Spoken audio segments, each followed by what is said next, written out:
Meus irmãos, boa noite. Vamos dar início ao nosso culto. Vamos abrir nossas Bíblias no Salmo de número 105. Salmo de número 105.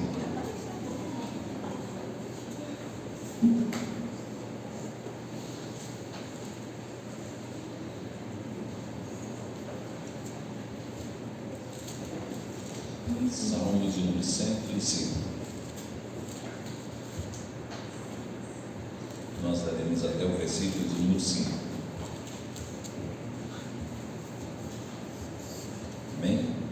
Esse diz assim: rendei graças ao Senhor, invocai o seu nome, fazei conhecido entre os povos os seus feitos, cantai-lhe salmos, narrai todas as suas maravilhas, gloriai-vos do seu santo nome, alegre-se o coração dos que buscam o Senhor.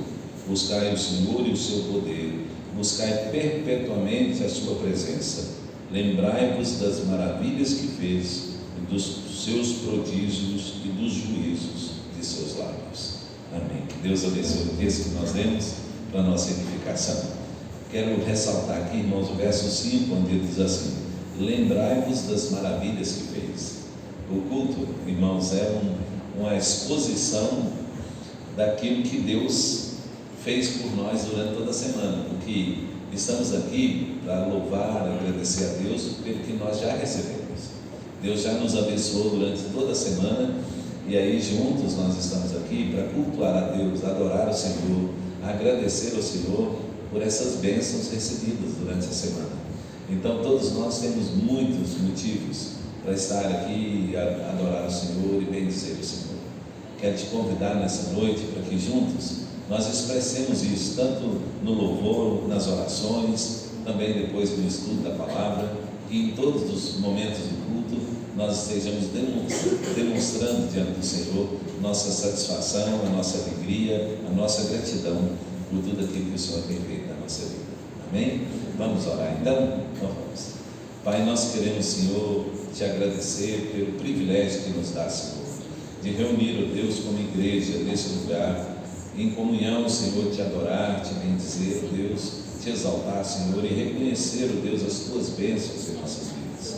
Pai, durante toda essa semana o Senhor nos abençoou, o Senhor cuidou de nós, ó Pai, supriu nossas necessidades, o Senhor nos deu proteção, Senhor, ó Deus, trouxe livramento para a nossa vida e abençoou-nos, ó Pai, em cada área de nossa vida. Por isso estamos alegres, Senhor, felizes na tua presença, e queremos bem dizer-te, Senhor, te exaltar e agradecer, Pai, por tudo isso que o Senhor tem feito por nós. Queremos, ó Deus, pedir que abençoe cada parte desse culto, Senhor. Abençoe os irmãos que estão vindo em direção ao templo. Ó Deus, que o Senhor também possa falar ao nosso coração nessa noite, por meio da tua palavra, Senhor. Ó Deus, muito obrigado por tudo que o Senhor tem feito por nós. Te louvamos, te exaltamos e o fazemos, Pai, em nome de Jesus, nosso Senhor. Amém. Amém. Vamos louvar o Senhor, vamos cantar alguns cânticos.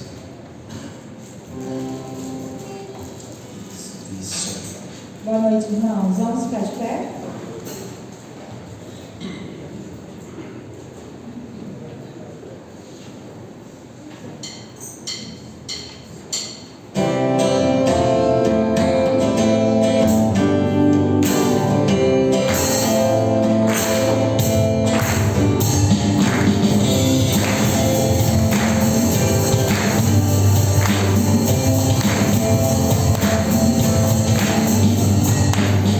We'll be right back.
Efésios, capítulo 4, versículo 2 e 3.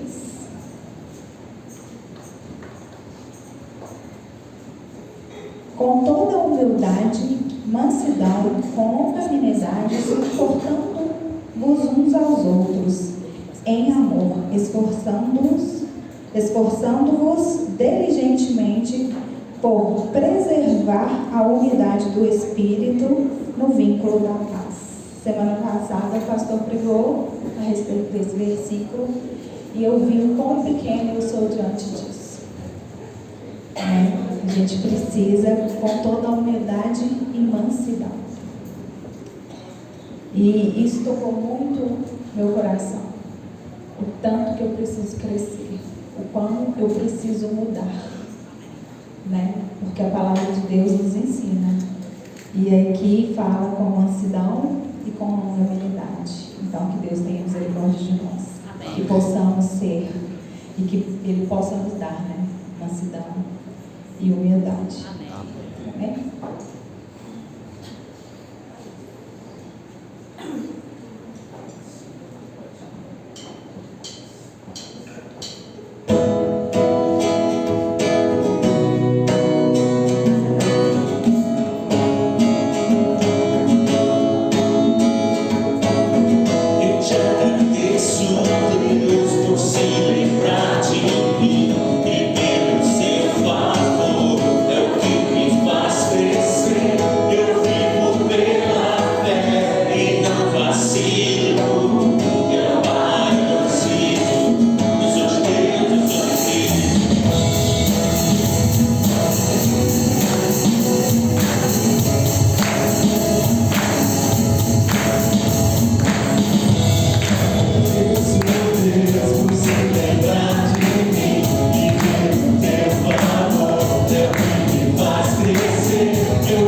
ao Senhor com seus dízimos e ofertas?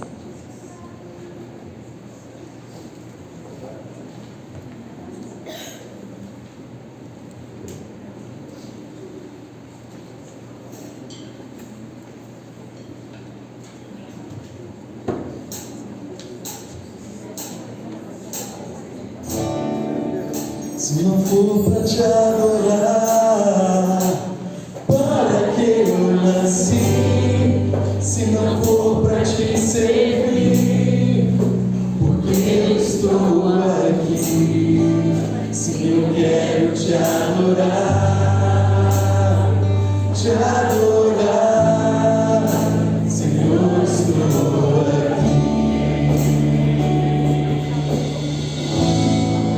Senhor, estou aqui. Senhor,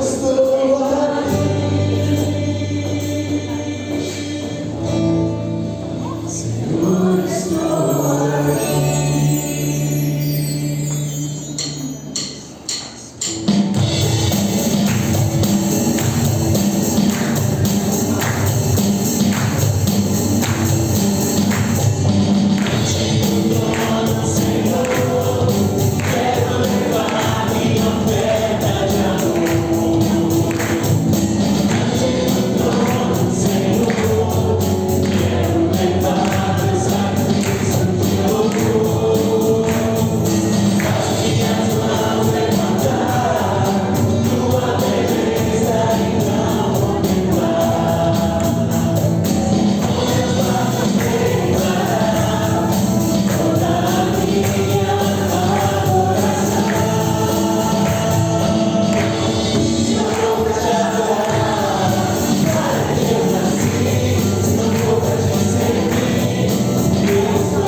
Seja o motivo da nossa adoração.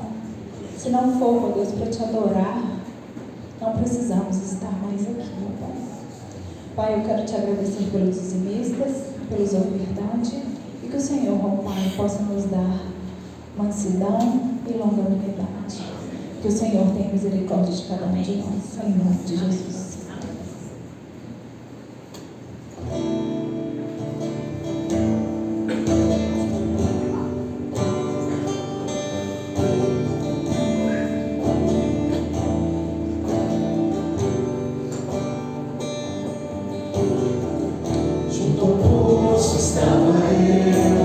Quando um homem judeu viu a sede que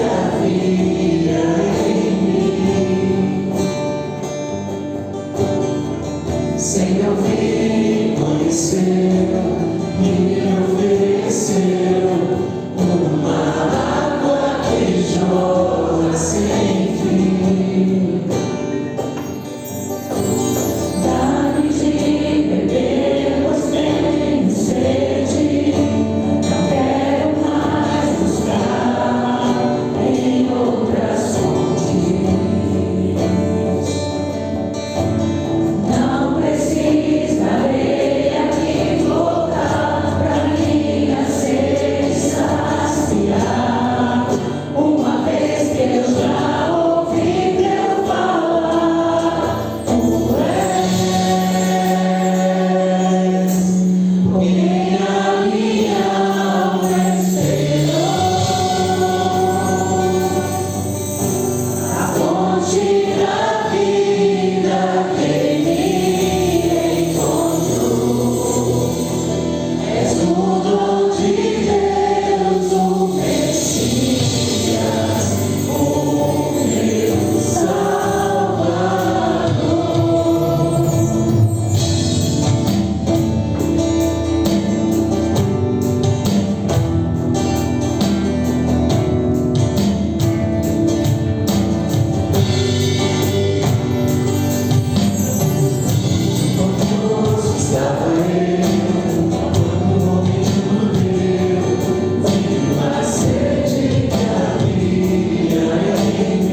obrigada, Senhor, por esta noite. Quero te pedir, ó Pai, que o Senhor venha falar aos nossos corações neste momento, onde ouviremos um pouco mais da Tua palavra, onde vamos aprender um pouco mais de Ti, ó Pai. Quero te pedir que o Senhor também abençoe a vida do pregador, que o Senhor, ó Pai, possa estar abençoando a vida dele para poder nos ensinar um pouco mais de Ti, ó Pai. Essa oração que eu te faço em nome de Jesus.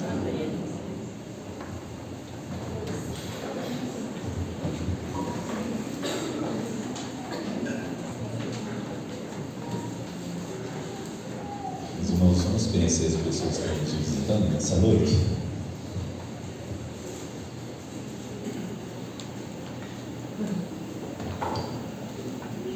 Boa noite, igreja. Deus abençoe a vida dos irmãos, em nome de Jesus. Nós temos hoje o Gilson, ele veio com a Marinete. Fica de pé, por favor, Gilson, para a igreja conhecê-lo, dar as boas-vindas. É uma alegria te receber. Seja muito bem-vindo, que o Senhor fale ao seu coração nessa noite, em nome de Jesus. Tem também a Dona Ana. A Dona Ana, cadê a Dona Ana? Ela é de São Paulo. Cadê ela? Fica de pé, Dona Ana, por favor. Sempre que ela está na casa da filha dela, ela vem. Então, ela veio estar passando uns dias aqui com a filha e vem nos visitar. Deus abençoe a vida da senhora, Dona Ana. Uma alegria receber. Deus abençoe. Tem também o Josemar. Cadê o Josemar? Seja bem-vindo, Josemar. É uma alegria te receber. Deus fale ao seu coração nessa noite. Em nome de Jesus. Tem também eles são dois jovens da federação que estão aqui conosco hoje, a Leidiane e o Marcley, lá no fundinho. Eles já vêm sempre, hoje estão aqui conosco. E o Haroldo, que veio com a Isabel. É uma alegria receber você, Haroldo. Fique de pé, por favor, para a igreja conhecer você, dar as boas-vindas. É uma alegria receber. Deus abençoe vocês, em nome de Jesus. Tem mais alguém aqui que é a primeira vez que está conosco? Que eu não falei, não apresentei? Não. Fazendo aniversário no decorrer da semana, temos a irmã Claudizinha, o Dilson Teixeira, a Kenia Lopes, a Cleonice Campos, a Vanessa Cristina, o João Vitor Castro e o Wagner Gomes. Eu desejo que todos tenham uma semana abençoada, em nome de Jesus. Meus irmãos, nós damos as boas-vindas a todos e queremos também lembrá-los de que nós temos a escola dominical às 9 horas da manhã. Tá? No domingo nós temos a escola dominical 9 horas e o culto às 18. E para a escola dominical, os irmãos que têm vindo, nós queremos convidá-los para vir um pouquinho mais cedo, 8h30 da manhã, para a gente tomar um café junto aqui na igreja, né? E aí, aqueles que quiserem e tiverem condição, poderão trazer alguma coisinha para a gente comer, né? E tomar um café juntos ali, 8h30 da manhã, tá? No próximo domingo. Você é nosso convidado para estar conosco aí. E também depois alimentar da palavra, né, Lê? Alimentar da palavra também. Outro aviso que eu queria dar, irmãos, eu quero dar a oportunidade dos homens falarem na programação. Constantino, João. Boa noite, irmãos, tudo bem? Hoje eu vou deixar o Constantino falar, toda vez eu falo. Boa noite a todos. Vai ser no sábado, às 19h30, esse próximo sábado, dia 28. Tá? Nós vamos estar discutindo uma ferramenta muito importante para ser utilizada pelos membros da igreja, tá? Para crescimento espiritual. Um dia nós falamos uma ferramenta, perfeito? Então contamos com todos os homens, né? Eu acho que é muito importante, tem sido muito bom, o pessoal tem participado bastante, então contamos com todos vocês. O churrasquinho, né? O churrasquinho, né? Dessa vez vai ser vaca atolada, 7h30, sábado. Isso. Então comunhão gostosa, papo bom e comida boa, né? Então sábado 7h30, ali. Boa noite, igreja. Então, agora esse sábado também, só que a partir das 16 horas nós vamos ter um drive-thru de oração na Praça da Prefeitura. Vai ser o nosso último evento do semestre de impacto. E aí, a partir desse encontro, nós vamos começar o nosso treinamento das nossas visitas, de todos os contatos que nós conseguimos obter desse semestre, né, de trabalho com o Projeto Anunciar e a Fundo da Espera, agora o drive-thru de oração. E aí eu peço que a igreja ore por nós, por esses projetos e essas visitas que nós vamos fazer. Amém?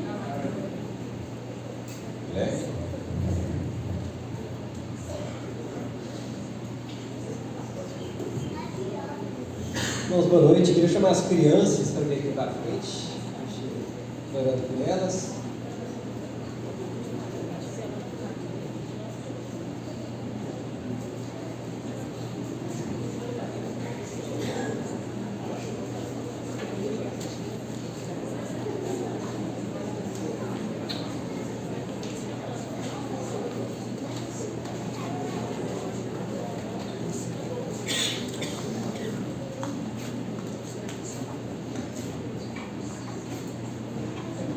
Mencionamos, irmãos, é bastante criança.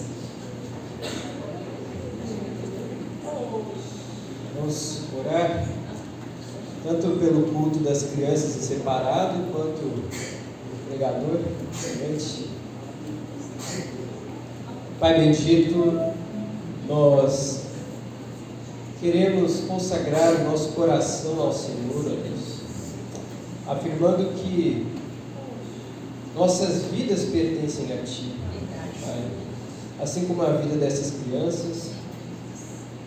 Queremos, portanto, ó Pai, pedir que por pertencermos ao Senhor, por sermos Teus filhos, o Senhor venha a nos instruir, ó Deus, pela Sua palavra, pelo Seu Espírito. O Senhor venha tanto pelos ministrantes do culto das crianças, quanto pelo ministro aqui presente, conduzir a esta igreja à perfeita varonilidade que há em Cristo Jesus. Portanto, nos abençoe nesse momento agora da palavra. Em nome de Jesus Cristo nós pedimos. Amém. Nossas crianças poderão descer do culto. E antes, irmãos, de lermos o texto, eu queria trazer uma pequena pastoral, né? De vez em quando eu dou uma pastoral para a igreja.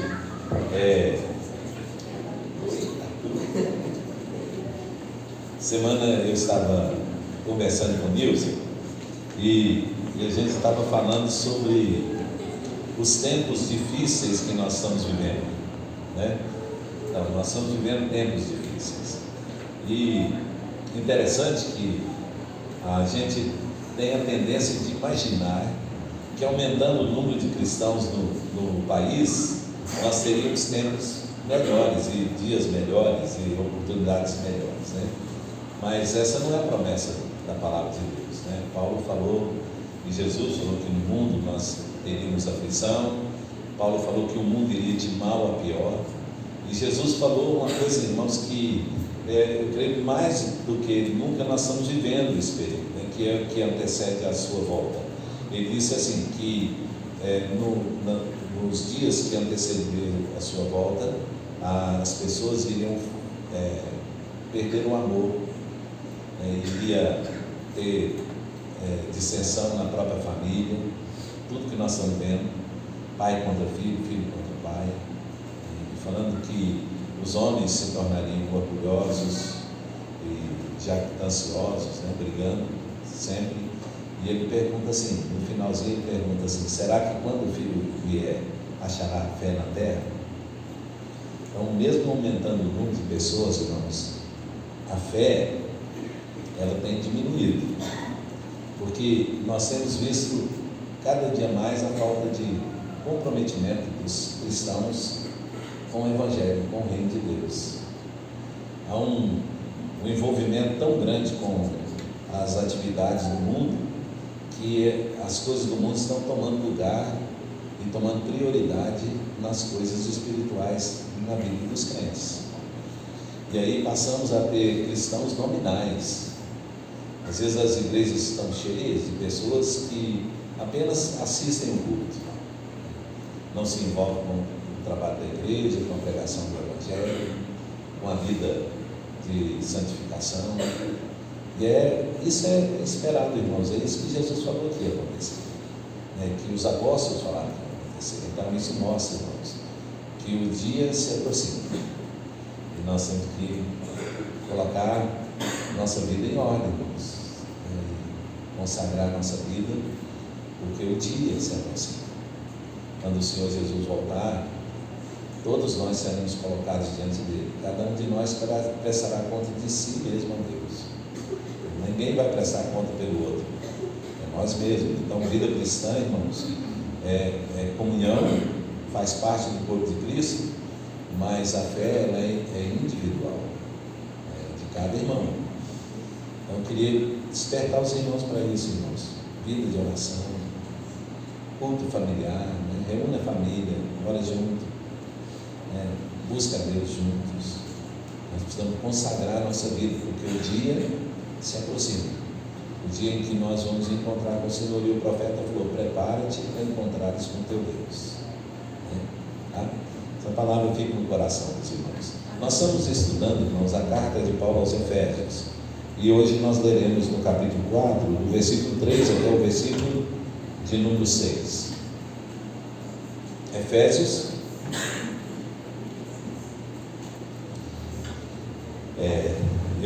eu fico muito desconfortado, meu irmão, com algumas coisas que acontecem na nossa vida, mas eu queria falar para os irmãos só para pensar em como isso é importante também para a igreja, né? Na sexta-feira, dia 20, algumas pessoas receberam uma medalha nessa comemoração aí da Semana Cristã, de serviços prestados, né, à comunidade e à nossa cidade. E o pastor de vocês recebeu uma medalha lá, então a gente fiquei honrado e ao mesmo tempo eu fico muito desconfortado, porque eu gosto dessas coisas, né, mas é Deus sendo honrado e toda a honra e toda a glória para Ele, né, o Senhor, né? Mas é bom ver a cidade reconhecendo, né, o trabalho da igreja, como a igreja tem sido importante e influente aqui na nossa cidade. Efésios capítulo 4, do versículo 3 até o versículo 6, diz assim: esforçando-vos diligentemente por preservar a unidade do Espírito no vínculo da paz. Há somente um corpo e um Espírito, como também foste chamados numa só esperança da vossa vocação. Há um só Senhor, uma só fé, um só batismo, um só Deus e Pai de todos, o qual é sobre todos e age por meio de todos e está em todos. Amém. Que Deus abençoe isso. Vamos orar mais uma vez? Pai, pedimos agora que o Teu Espírito Santo, Senhor, ilumine o nosso entendimento para compreendermos, ó Pai, a Tua palavra e podemos, Senhor, assim amadurecer e crescer na nossa fé. Obrigado, Senhor, pelo privilégio de estarmos juntos nessa noite. Te louvamos, Senhor, te agradecemos no nome de Jesus. Amém. Amém. Meus irmãos, nós falamos aqui na semana passada sobre a primeira parte desse capítulo, do versículo 1 até o versículo 2, onde Paulo fala do andar de modo digno da vocação em que nós somos chamados. E ele diz como nós andamos de modo digno da vocação. Ele diz com humildade, mansidão, né? Longanimidade e tolerando uns aos outros em amor. Então é dessa forma que a gente anda de modo digno do Senhor, com essas atitudes, né? Então, tendo essas características na nossa vida, que nós andamos de modo digno do Senhor. E agora, a partir do versículo 3, e ele vai até o capítulo 6, ele vai falar como que isso influencia. Quando nós estamos vivendo de modo digno do Senhor, andando dessa forma que ele falou, aqui ele diz assim, como que isso afeta, como que isso determina as outras áreas da nossa vida. E ele aqui hoje vai falar sobre a unidade. Então, como que andar do modo digno do Senhor influencia a unidade?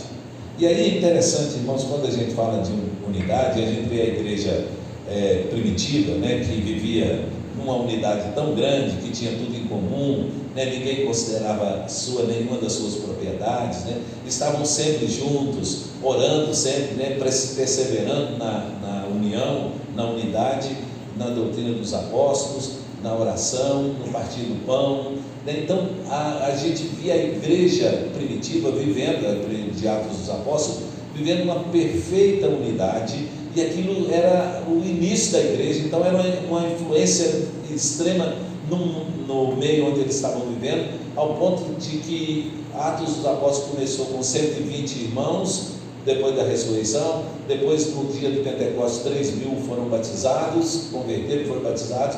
Logo depois o número subiu para 5.000, ao ponto depois de Lucas dizer que já não dava mais para contar, porque era uma multidão. E ele diz, da multidão dos que creram, era um só o coração, uma só a alma. Então o povo estava em unidade, vivendo em unidade. Infelizmente, irmãos, hoje, entre o povo de Deus, a gente tem observado que não tem sido dessa forma. E aliás, essa é uma crítica que a igreja evangélica tem recebido de outras igrejas, né? de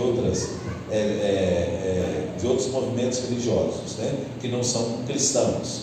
Eles dizem assim, que os evangélicos são muito divididos, e o número de denominações que a gente vê parece ratificar isso, né? Demonstrar isso, né? Porque a gente tem igrejas com nomes mais variados possíveis, né? E aí, se você for olhar numa cidade, nós temos um número enorme de denominações. Na nossa cidade mesmo a gente vê isso, né? E parece que não há unidade, não há união, porque alguns falam mal uns dos outros e vivem como se estivessem brigando mesmo, né? Em algumas atitudes, em alguns momentos, né? Assim. E aí eles dizem assim, olha, vocês não conseguem viver em harmonia, vocês não conseguem viver em unidade, e vocês ficam falando que vocês são a igreja de Cristo, mas, né, a igreja que vocês frequentam, ou o movimento de vocês, que é o movimento evangélico, não tem união, não tem unidade. A crítica, irmãos, até certo ponto, ela é verdadeira, mas em muito sentido ela não é verdadeira, porque o que muitas vezes não é comum a todos nós evangélicos são coisas que não são essenciais, são coisas às vezes supérfluas, sem muito valor, sem muito sentido, porque não afeta a salvação. E aí a gente pode ver, vou citar alguns exemplos aqui para os irmãos que demonstram isso. Muitas vezes o que divide uma igreja de outra, ou o motivo, né, de uma divisão na igreja, são usos e costumes. Às vezes são, por exemplo, forma de batismo. Algumas igrejas acreditam que o batismo tem que ser só na água corrente, né, e tem que ser mergulhando a pessoa. Outras já acham que não, que pode ser por aspersão mesmo, né, barrufando água, ou por efusão, derramando água na cabeça, como nossa igreja faz. E aí, às vezes, tem uma coisa que não interfere na salvação. O que o modo de batismo vai interferir na salvação da pessoa? O batismo é de quem já é salvo, a pessoa já foi salva, que é batizado. Então, a Bíblia diz para batizar aquele que crê. Então, o batismo não é um elemento, a forma de batismo não é um elemento essencial para a salvação, né? Isso é uma coisa que não tem tanta importância, e é essas coisas às vezes que divide e que separa as pessoas, e pessoas deixam de participar de uma igreja por causa disso, por coisa que não tem tanta importância, que não influencia na salvação. Mas uma coisa nós temos em comum, e aí a gente pode dizer, por exemplo, quando diz assim que o Espírito Santo não é Deus, aí a igreja evangélica não diz isso, né? Ou que Jesus não é o Filho de Deus, o Salvador, que existe salvação fora de Cristo, né? Ou que Cristo, né, e o Pai não são um, né? Então, olha, essas coisas, irmãos, elas são comuns a todos nós. Toda a igreja evangélica crê nisso. Toda a igreja evangélica acredita que a palavra de Deus é a única regra de fé e prática. Ela é a Bíblia, ela é a palavra de Deus. Todos nós cremos nisso. Todos nós cremos que Jesus morreu e ressuscitou, que Ele voltará a segunda vez. Então, essas coisas que são essenciais, essas coisas que são da nossa salvação, influenciam a nossa salvação, nós temos em comum.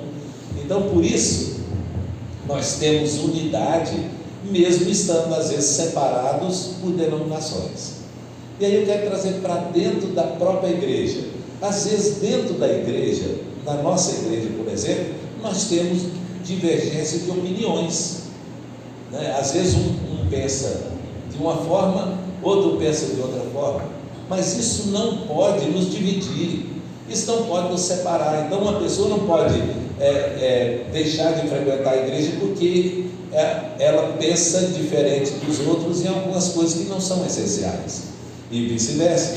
A pessoa não pode também dizer, eu não aceito você como meu irmão, porque você pensa diferente nisso. Então, talvez aqui a gente possa até fazer uma diferença entre o que é um erro teológico e o que é uma heresia. Então, o que é um erro teológico? Um erro teológico, irmãos, é às vezes uma forma errada de interpretar um texto sagrado. Mas isso não quer dizer que seja uma heresia. Também vou dar um exemplo. Pessoas pensam que, por causa daquela palavra de Tiago, lá em Atos 15, que não pode comer sangue, né? Aí, um acha que não pode comer sangue, e o outro não. O outro crê que de tudo se pode comer, porque a Bíblia diz que tudo pode comer. Aí, o que crê que o que não come sangue está cometendo um erro teológico, mas não é uma heresia. Agora, o que é uma heresia? Uma heresia, irmãos, é aquilo que fere as doutrinas e os princípios da salvação. Por exemplo, vamos pegar um exemplo aqui: a pessoa falar que Jesus não ressuscitou. Isso é uma heresia. Viu a diferença? Então, o que nós temos que tomar cuidado? É com as coisas que são essenciais para a nossa salvação, e não as coisas que não são tão importantes, que não vai fazer diferença nenhuma, né? E aqui no caso dos Efésios, isso aqui estava acontecendo, irmãos, porque a igreja dos Efésios, ela foi formada de judeus convertidos e de gentios convertidos. Então são dois grupos. Agora pense, o judeu converteu, irmãos, mas ele trouxe toda uma história com ele, da lei, em que a lei proibia um monte de coisa. E o judeu, então, apesar de convertido, de ter recebido Cristo como seu Senhor e Salvador, ele ainda guardava alguns princípios da lei que ele achava que eram importantes, cerimoniais mesmo, né? Como o não comer carne, guardar o sábado, essas coisas que eram da lei, que estava lá na lei. Agora imagina, numa reunião social da igreja, aí eles vão fazer lá um churrasco, né? Então reúnem todos, judeus e gentios lá, e aí de repente sai lá um tocinho de barriga lá, sabe, né, Maquel? E aí o judeu na hora levanta, vira as costas para todo mundo e fala: esse povo não é crente, está comendo bacon, carne de porco, esse povo não é crente não, e vai embora e sai da igreja por causa disso. É isso que Paulo está querendo dizer. Paulo está dizendo assim, que nós precisamos lutar para preservar a unidade, e para viver a unidade a gente precisa tomar algumas atitudes. Ele diz, essas coisas que não são essenciais, nós precisamos ter tolerância com elas. Por isso que ele falou assim, que nós devemos suportar uns aos outros em amor. Então, para que eu possa manter a unidade, eu preciso ter tolerância com aquele irmão que pensa diferente de mim, e ele também comigo, porque as nossas diferenças de opiniões não podem nos dividir na fé. Quando as pessoas não se suportam, né, por as opiniões diferentes, então casamentos se acabam, amizades deixam de existir, pessoas mudam de igreja, saem de igreja por causa disso, por uma coisa que não é essencial, que não tem tanto sentido, que não vai afetar em nada, né? Se um não quer comer carne de porco e o outro come carne de porco, o que isso vai afetar a fé, irmãos? Isso não vai afetar nada na fé. Então está dizendo, se um não quer bater palma e o outro quer bater palma, o que isso vai afetar a fé?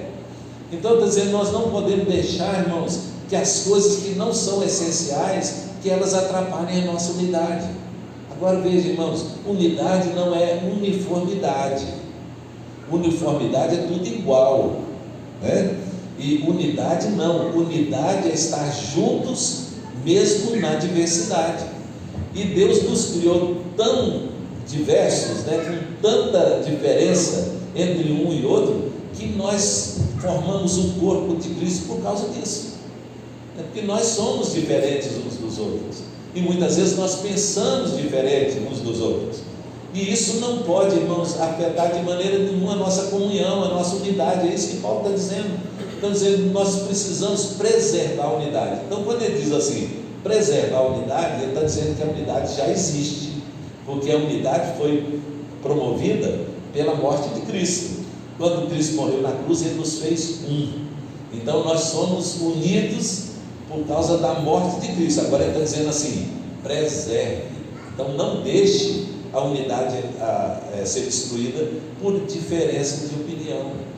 Não deixe que a diferença atrapalhe vocês viverem em comunhão. É isso que Ele está dizendo. Vocês são igreja de Deus, vocês são a igreja de Cristo. Então Ele diz: preserve a unidade, lutem para preservar a unidade. Olha o que Ele fala logo em seguida, irmãos. Ele diz assim: esforçando-vos diligentemente. Olha, Ele diz assim no versículo 3: esforçando-vos diligentemente por preservar a unidade.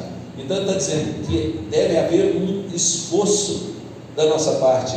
Então a unidade, irmãos, para que ela se mantenha, tem que haver um esforço da nossa parte para isso. Então aquilo que pode trazer desunião, aquilo que pode separar a gente trabalhar isso e deixar isso. Então suportar o outro em amor significa justamente isso: dizer, olha, eu discordo de você, mas isso não vai nos separar, eu vou continuar te amando, nós vamos ficar juntos, nós vamos caminhar juntos, porque é isso que o amor faz, né? E aí, irmãos, vamos pensar: casal pensa da mesma forma? Não. Pais e filhos pensam da mesma maneira em tudo, irmãos? Claro que não. E dentro da igreja, mesma coisa. Então, se eu preciso suportar um ao outro em amor, quer dizer o seguinte: que essas diferenças, seja de opinião, de gosto, de atitudes, elas não podem ser motivo para nos dividir, nos separar. É isso que ele está falando. Então pensa, meus irmãos, o que Paulo está dizendo: olha, esforce, ele diz assim, olha, esforce para manter a unidade. E aí, logo em seguida, se você olhar, ele fala uma terceira coisa. Ele diz assim: a unidade no Espírito, no vínculo da paz. Essa palavra vínculo aqui, irmãos, é a mesma palavra que fala do elo da corrente, né? O elo da corrente une, né, uma parte à outra. Ou então o grampo do grampeador que une um papel no outro. O sentido é esse da palavra. Então ele está dizendo assim,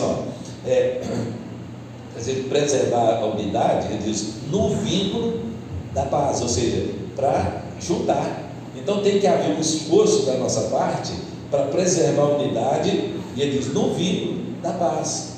Então, para ter paz entre nós, sabe, irmãos, quando a gente é mais novo, e aí eu vou dar um testemunho aqui, né, disso, a gente quer que as outras pessoas pensem sempre igual a gente, e às vezes havia na minha parte também uma discussão, às vezes ferrenha, para convencer o outro a ter a mesma opinião que eu tinha. E às vezes a gente ficava horas discutindo sobre uma coisa que na hora que no final a gente fala assim: e aí? Quem tem razão ganha alguma coisa, irmãos? Não ganha nada. Porque depois no final você tem razão. E aí, o que mudou? Não mudou nada. Só teve razão, só. Não é? Mudou alguma coisa? Não mudou nada, irmãos. Ele está dizendo, então, Paulo falou para a gente não discutir opiniões. Então, se a gente vai discutir opinião, pode trazer tristeza para o coração do outro, pode afastar outra pessoa. E quando ele fala da igreja, irmãos, ele está falando de tudo, não é só aqui dentro da igreja, mas ele está falando nas nossas reuniões familiares, ele está falando da nossa família, está falando do nosso casamento, está falando das nossas amizades. Então, eu preciso esforçar para manter a paz, manter a unidade no vínculo da paz. Então, ou seja, que mesmo que houver diferença, ele não é capaz de nos separar. E aí, se os irmãos olharem os versos seguintes, os 2 versos seguintes, ele dá exemplo de coisas que são unidas, né, que são uma só. Olha aí para você ver. Ele começa dizendo assim, há somente um corpo.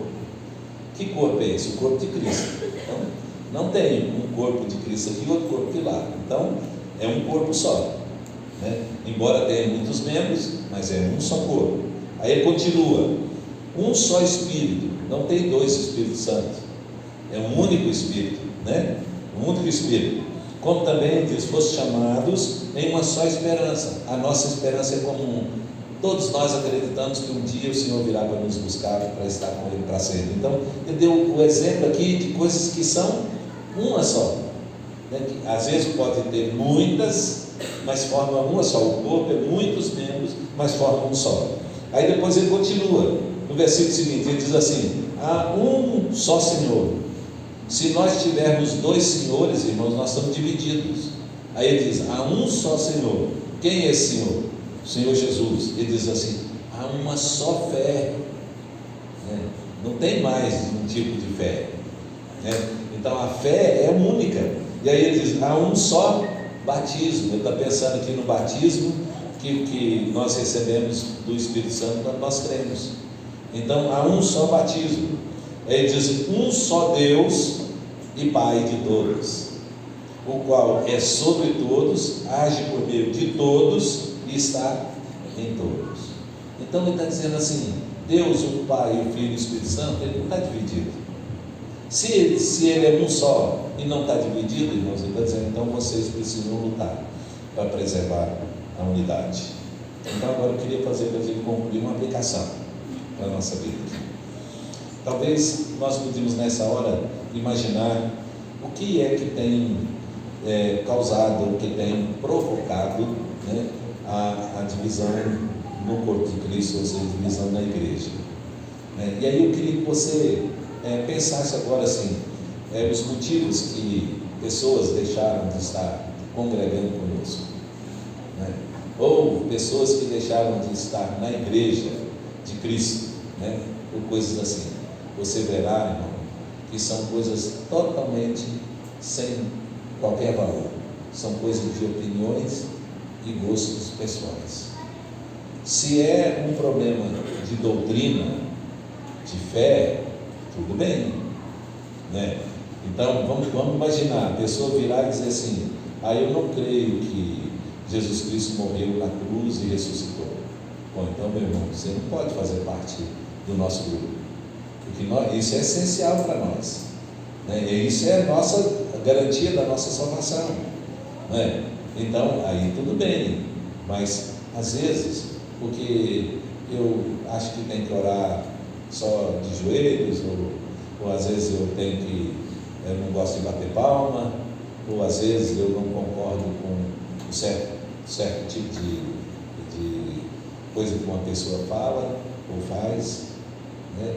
Isso tudo, irmãos, isso tem que ser quebrado para que nós possamos viver em unidade. E ele diz: então nós devemos esforçar diligentemente para manter a unidade do vínculo da paz. Que Deus nos ajude, Deus nos abençoe.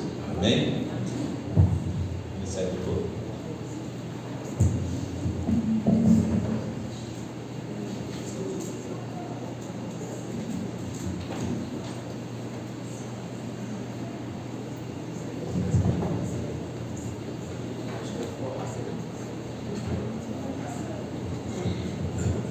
Vamos ficar de pé, irmãos?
irmãos, estamos chegando ao final do nosso culto. Nós queremos desejar a todos uma boa semana, debaixo da graça e da direção do Senhor.